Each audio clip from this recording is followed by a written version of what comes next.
Bismillahirrahmanirrahim. Assalamualaikum warahmatullahi wabarakatuh. Alhamdulillahirabbil alamin wa bihi nasta'inu ala umuri dunya waddin. Assalatu wassalamu ala sayyidina Muhammadin wa ala alihi wa sahbihi ajma'in. Amma ba'd. Nama saya Sri Ima Rahayu dari Prodi Ahwal Sasya semester 6. Di sini saya akan mempresentasikan makalah fikih tasrih yang diambil oleh Bapak Nur Ahmad Soim dengan judul Hukum Islam pada Periode Kebangkitan Kembali. Seperti yang sudah kita ketahui bersama bahwasanya sejarah hukum Islam itu terbagi menjadi beberapa periode. Periode pertama yaitu periode masa Rasulullah Shallallahu Alaihi Wasallam. Yang kedua pada masa Khulafaur Rasyidin. Yang ketiga itu pada masa tabi'in. Yang keempat itu pada masa al-aimatul mujtahidin. Yang kelima pada masa murrajihin. Dan yang keenam yang akan saya presentasikan pada bahasan kali ini, yaitu masa periode kebangkitan kembali. Di makalah yang akan saya bahas itu terdiri dari peranan ulama dalam hukum Islam periode kebangkitan kembali. Yang kedua ada kegiatan-kegiatan pembangunan fikih modern. Yang ketiga ada perkembangan hukum Islam di beberapa negara Islam. Yang kelima ada transformasi fikih melalui peraturan perundang-undangan. Dan yang terakhir itu ada perkembangan studi fikih secara muqarrar. Baik, lanjut ke pembahasan pertama, yaitu peranan ulama dalam hukum Islam periode kebangkitan kembali. Teman-teman boleh lihat slide PPT-nya. Nah, setelah mengalami kelesuan, kemunduran beberapa abad lamanya, pemikiran Islam bangkit kembali. Hal ini terjadi pada abad ke-19 Masehi atau 13 Hijriah. Kebangkitan kembali pemikiran Islam timbul sebagai reaksi terhadap sikap taklid yang telah membawa kemunduran hukum Islam. Muncullah gerakan-gerakan baru di antara gerakan para ahli hukum yang menyarankan kembali kepada Al-Quran dan Sunnah. Gerakan ini dipelopori oleh Ibnu Taimiyah bersama dengan muridnya, yaitu Ibnu Qayyim al-Jauziyah, yang mengatakan bahwa pintu ijtihad selalu terbuka dan tidak pernah tertutup. Seruan Ibnu Taimiyah untuk menghidupkan kembali tradisi ijtihad atau kembali kepada ajaran Islam yang murni, yaitu Al-Quran dan Hadis, sangat berpengaruh terhadap perkembangan hukum Islam selanjutnya. Pada periode inilah gerakan-gerakan pembaruan hukum Islam muncul sebagai respon terhadap peristiwa yang terjadi di dalam masyarakat. Pola pemikiran Ibnu Taimiyah dilanjutkan kembali oleh Muhammad Ibnu Abdul Wahhab yang terkenal dengan sebutan gerakan Wahabi. Usaha ini kemudian dilanjutkan kembali oleh Jamaluddin Al-Afghani bersama dengan muridnya, yaitu Muhammad Rashid Ridho, terutama di lapangan politik. Dia memasyhurkan ayat Al-Quran surah ke-13 ayat 11 yang menyatakan Allah tidak akan merubah suatu nasib suatu bangsa kalau bangsa itu sendiri tidak terlebih dahulu berusaha mengubah nasibnya sendiri. Ayat ini dipakainya untuk menggerakkan kebangkitan umat Islam yang umumnya dijajah bangsa Barat pada waktu itu. Ia menilai bahwa kemunduran Islam terjadi akibat penjajahan Barat. Nah, gerakan yang dilakukan Jamaluddin Al-Afghani dilanjutkan kembali oleh Muhammad Abduh. Gerakan yang diusung oleh Muhammad Abduh itu adalah sama, yaitu Islam yang dianut umat bukan lagi Islam yang sebenarnya. Inilah yang menyebabkan umat Islam mengalami kemunduran. Oleh karena itu, untuk dapat bangkit kembali, umat Islam harus kembali kepada Islam sejati, Islam sebagaimana dipraktikkan di zaman klasik. Periode inilah yang akhirnya mengantarkan hukum Islam dalam perkembangannya menjadi menarik dibicarakan. Sejak abad ke-19 terjadi kontak antara dunia Islam dengan peradaban Barat. Kontak tersebut melahirkan dampak yang mencengangkan bagi perubahan struktur sosial dunia Islam. Sejak itu pula perkembangan hukum di dunia Islam hampir ditemukan dan didikte oleh pengaruh-pengaruh Barat. Nah, setelah dunia Islam mendapatkan kembali kemerdekaannya dari Barat, tampak upaya-upaya yang semakin intensif untuk mengangkat kembali hukum Islam dan kemudian mendefinisikannya dalam skema hukum nasional mereka masing-masing.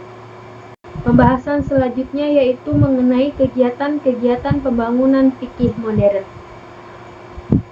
Pada periode ini, penulisan kitab fikih berkembang pesat, yang diantaranya terdapat kitab-kitab yang menjadi standar dalam pengkajian ilmu usul fikih selanjutnya.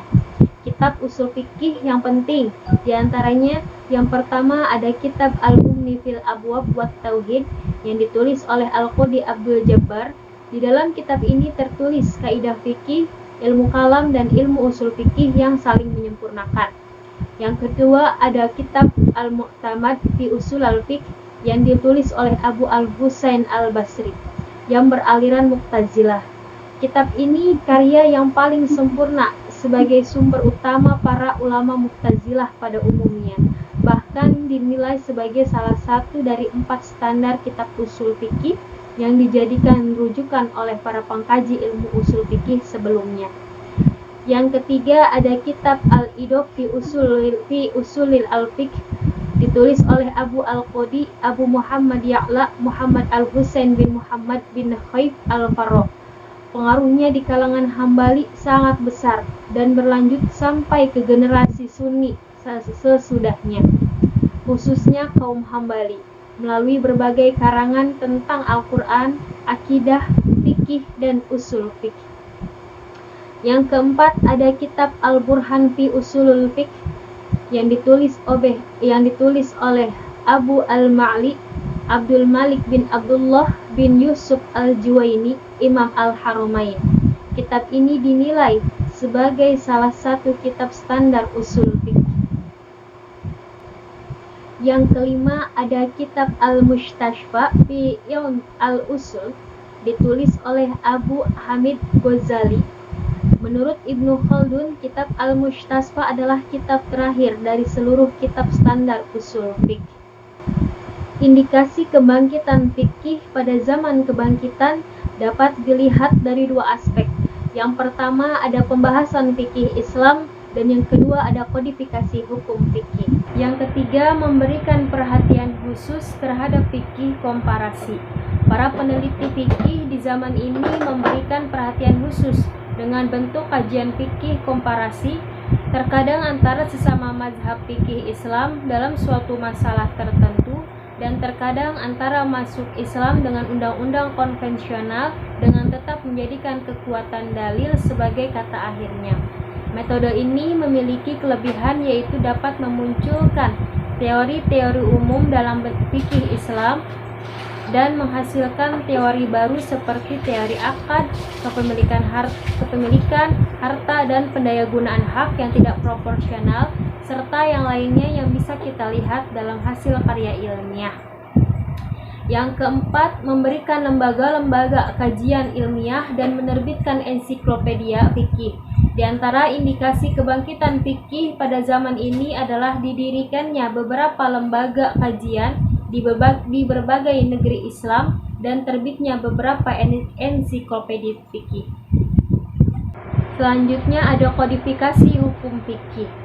Yang dimaksudkan dengan kodifikasi adalah upaya mengumpulkan beberapa masalah fikih dalam satu bab dalam bentuk butiran bernomor. Dan jika ada masalah, maka setiap masalah akan dirujuk kepada materi yang sudah disusun dan pendapat ini akan menjadi kata putus dalam menyelesaikan perselisihan. Nah, tujuan dari kodifikasi ini adalah untuk merealisasikan 2 tujuan. Yang pertama, menyatukan semua hukum dalam setiap masalah yang memiliki kemiripan sehingga tidak terjadi tumpang tindih, masing-masing hakim memberi keputusan sendiri, tapi seharusnya mereka sepakat dengan materi undang-undang tertentu dan tidak boleh dilanggar untuk menghindari keputusan yang kontradiktif. Yang kedua, memudahkan para hakim untuk merujuk semua hukum fikih dengan susunan yang sistematik. Ada bab-bab yang teratur sehingga mudah untuk dibaca. Pembahasan selanjutnya yaitu mengenai perkembangan hukum Islam di beberapa negara Islam. Yang pertama ada negara Arab dan negara non-Arab. Negara Arab itu terdiri dari Aljazair, Mesir, Irak, Yordania, Kuwait. Nah, yang pertama Aljazair. Aljazair merupakan negara Islam yang populasi muslimnya mencapai 99%. Negara ini terletak di utara Afrika dengan berbahasa resmi Arab Prancis. Hukum Islam dalam bentuk perundang-undangan yang berlaku di sini hanya berkaitan dengan hukum perkawinan dan hukum keluarga. Sedangkan hukum sipil, hukum kriminal, dan administrasi peradilan masih diwarnai dengan warna hukum yang dibawa oleh kolonial Prancis yang pernah berkuasa di negara ini. Jadi secara umum, hukum Islam yang menjadi perundang-undangan di negara ini diadopsi dari fikih Maliki yang merupakan mazhab terbesar penganutnya di negara ini. Yang kedua ada negara Mesir.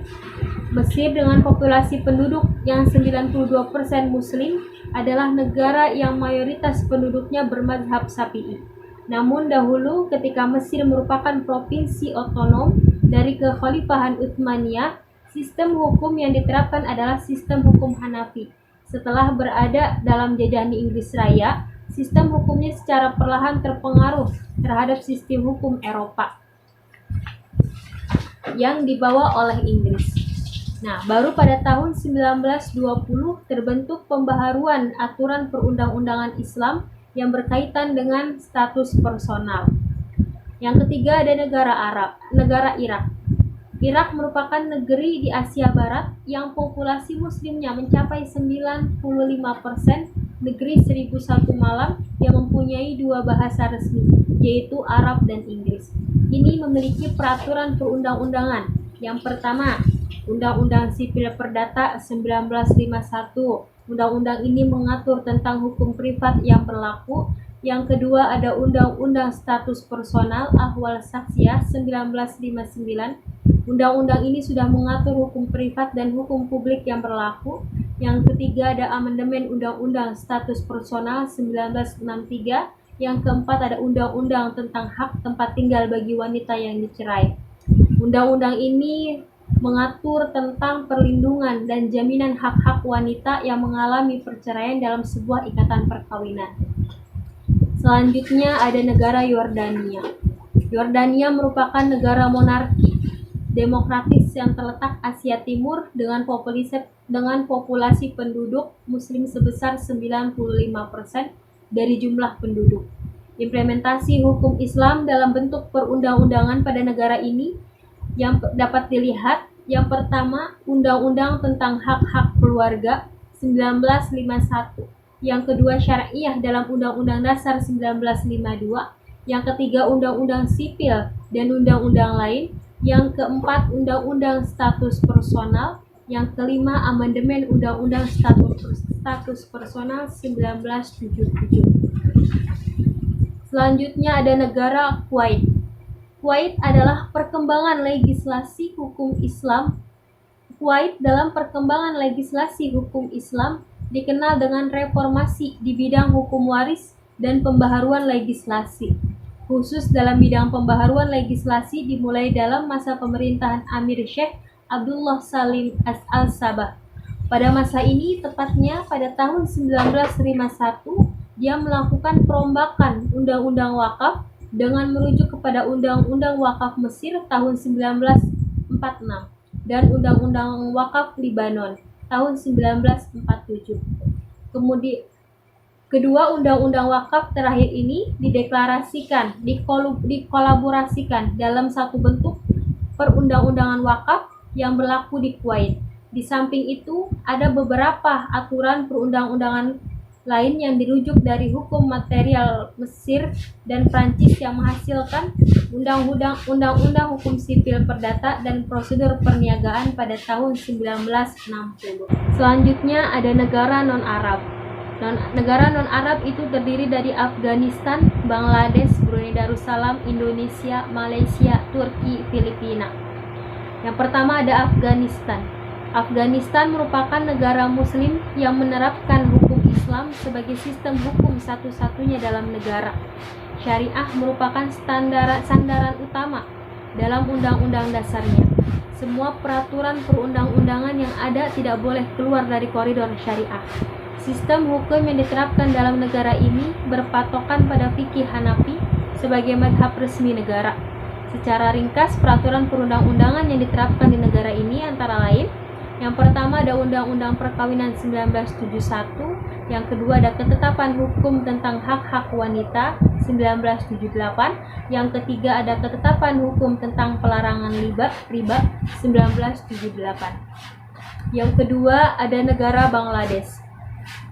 Republik Bangladesh merupakan negara muslim yang terletak di Asia Selatan yang mayoritas populasi muslimnya bermadhab Hanafi. Sistem hukum ini berlaku di Bangladesh hingga tanggal 14 Agustus 1947, menjadi satu dengan sistem hukum India. Sedangkan dari tanggal tersebut hingga akhir 1971 menjadi satu dengan Pakistan. Melihat kenyataan sejarah, maka secara praktis Bangladesh baru dikatakan memiliki konstitusi yang mandiri pada tahun 1972. Selanjutnya ada negara Brunei Darussalam. Brunei Darussalam sebagai negara muslim termuda di Asia Tenggara memiliki peraturan perundang-undangan Islam, antara lain Undang-Undang Prosedur Tindak Kriminal 1913. Yang kedua ada Undang-Undang tentang Perkawinan dan Pemeliharaan 1955 sampai 1984. Brunei Darussalam pasca kemerdekaannya pada tahun 1984 memproklamirkan dirinya sebagai negara yang berdasarkan pada syariat Islam. Fikih Syafi'i sebagai mazhab negara dijadikan sebagai pedoman sistem hukum yang diterapkan oleh negara. Hal ini berimplikasi pada peraturan perundang-undangan yang berlaku yang juga disandarkan pada fikih Syafi'i dalam setiap aspeknya. Selanjutnya ada negara Indonesia. Indonesia merupakan salah satu negara mayoritas muslim yang hingga saat ini hanya mengakomodasi hukum perkawinan Islam dan sebagian dari hukum personal Islam dalam perundang-undangannya. Hal ini dapat dilihat dari berbagai aturan perundang-undangan. Yang pertama ada Undang-Undang Perkawinan Nomor 1 Tahun 1974. Yang kedua ada Peraturan Pemerintah Nomor 9 Tahun 1975 tentang pelaksanaan Undang-Undang Nomor 1 1974. Nah, bisa dilihat ya tentang perwakafan tanah milik, tentang wali hakim, tentang peradilan agama, tentang kompilasi hukum Islam, tentang pengelola zakat. Selanjutnya ada negara Malaysia. Peraturan perundang-undangan Islam yang diterapkan di Malaysia dan negara-negara bagiannya merupakan kombinasi dari penerapan adat istiadat Melayu yang sesuai dengan syariat Islam. Di antara peraturan perundang-undangan Islam yang ada di tingkat federal Malaysia adalah Undang-Undang Keluarga Islam. Selanjutnya ada negara Turki. Adapun hukum Islam dalam bentuk perundang-undangan yang pernah berlaku di Turki sebelum negara ini mengadopsi secara utuh perundang-undangan Eropa, khususnya Swiss, antara lain. Yang pertama ada Undang-Undang tentang Hak-Hak Keluarga, yang kedua ada Undang-Undang Hukum Sipil.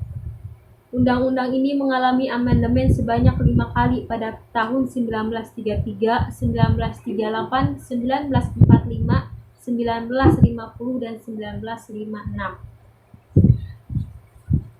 Selanjutnya ada negara Filipina.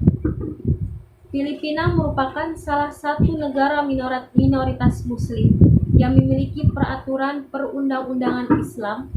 Terwujudnya peraturan perundang-undangan Islam ini merupakan akomodasi dari kepentingan hukum masyarakat Muslim Filipina yang mayoritas mendiami Kepulauan Mindanao.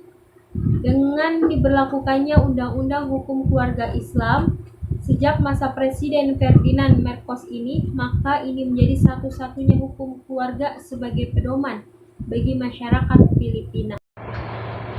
Selanjutnya yang dibahas itu ada transformasi fikih melalui peraturan perundang-undangan. Perkembangan pembaharuan hukum Islam dalam bentuk perundang-undangan dan peraturan-peraturan hukum tidak terlepas dari pengaruh yang ditimbulkan oleh penjajahan yang terjadi di dunia Islam. Sebelum penjajahan, di saat negara-negara Islam berada dalam satu daulah, hukum Islam yang berlaku secara tradisional berpedoman dengan kitab-kitab fikih yang dikembangkan para fuqaha pada masanya. Akan tetapi setelah daulah Islamiyah dijajah dan terpecah-pecah menjadi beberapa negara, hukum Islam yang berkembang dipengaruhi oleh masuknya westernisasi hukum yang dibawa oleh penjajah. Bahkan ada di antara kaum kolonial yang berusaha menghilangkan eksistensi hukum Islam dan menggantinya dengan hukum perundang-undangan barat. Pasca penjajahan, berbagai upaya dilakukan oleh negara-negara muslim untuk melegislasi hukum Islam sebagai undang-undang negara. Para pakar hukum Islam modern dalam mencermati kondisi hukum Islam tradisional yang berpedoman kepada kitab-kitab fikih dan syarat dengan perbedaan antar madhab, mencoba menengahi perbedaan-perbedaan pendapat dalam fikih yang kemudian disatukan dalam satu kesatuan kodifikasi hukum Islam sebagai hukum positif yang berlaku bagi seluruh warga negaranya.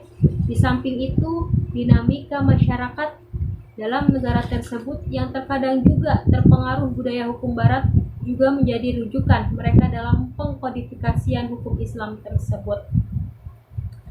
Menurut Fathur Rahman Jamil, sedikitnya ada 3 sikap negara muslim yang terlihat dalam bentuk perundang-undangan yang dibuatnya.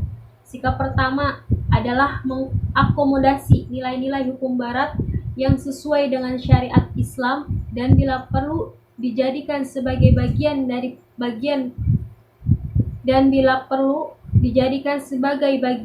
perundang-undangan Islam. Kedua, mengadopsi secara keseluruhan semua pemikiran hukum barat dan materi hukum yang diterapkan dalam hukum barat dijadikan undang-undang negara. Ketiga, menolak semua pemikiran hukum barat dan materi-materi hukumnya, sehingga tak satu pun hukum barat yang diterapkan dalam perundang-undangan negara. Selanjutnya yang dibahas itu perkembangan studi fikih secara muqarrar. Fikih muqarrar ialah suatu ilmu yang menerangkan hukum syarat dengan mengemukakan pendapat yang berbeda-beda terhadap sesuatu masalah dan dalil-dalil dari masing-masing pendapat itu. Kaidah-kaidah yang dipergunakan serta membanding antara yang satu dengan yang lain. Kemudian mengambil mana yang lebih dekat kepada kebenaran dan di samping itu membanding dengan hukum positif suatu negeri. Faedah mempelajari fikih secara muqarrar, banyak banget faedahnya. Banyak faedah bagi umat Islam dalam mempelajari fikih muqarrar. Yang pertama, mengetahui kelebihan dan kekurangan pada masing-masing pendapat. Bagi yang mempelajari fikih muqarrar akan mengetahui persamaan dan perbedaan pendapat dalam bidang fikih. Masing-masing pendapat itu memiliki dalil yang menjadi acuannya, sekaligus kelebihan dan kekurangannya. Yang kedua, mengambil mana yang lebih kuat dalilnya dari beberapa pendapat yang ada. Ijtihad adalah proses penetapan hukum dengan menggunakan metode tertentu dan kebenarannya bersifat relatif. Di antara ijtihad itu ada yang menggunakan dalil yang kuat dan ada pula yang kurang kuat. Sekalipun umat Islam boleh memilih mazhab, ulama hendaknya memprioritaskan dalil yang lebih kuat. Yang ketiga, timbul usaha membukukan perbandingan hukum-hukum syariat. Nah, salah satu buku yang memuat perbandingan hukum-hukum syariat adalah Al-Fiqh ala Al-Madahib Al-Arba'ah. Bahkan menjadi mata kuliah di beberapa perguruan tinggi yang disebut dengan perbandingan madhab. Ini semua dalam rangka pembukuan dan mencari titik temu dari berbagai madhab agar umat mampu meningkatkan toleransi antar sesama mereka. Jadi kesimpulan dari makalah ini bahwasanya kebangkitan fikih dimulai dari akhir abad ke-13 Hijriah sampai pada hari ini. Fase ini mempunyai karakter dan corak berbeda-beda dengan fase-fase sebelumnya. Fikih dihadapkan pada zaman baru yang sejalan dengan perkembangan zaman, dapat memberikan pemahaman dalam menentukan jawaban atas setiap permasalahan yang muncul pada hari ini dari sumbernya yang asli, menghapus taklid dan tidak terpaku dengan madhab atau kitab tertentu. Oke, cukup sekian presentasi dari saya. Kurang lebihnya mohon maaf. Jika ada kritikan atau saran boleh diutarakan di kolom komentar, karena saya juga masih belajar, kita sama-sama belajar. Jadi jangan, kalau mau kritik tinggal di kolom komentar aja. Satu lagi, tetap jaga kesehatan. Wassalamualaikum warahmatullahi wabarakatuh.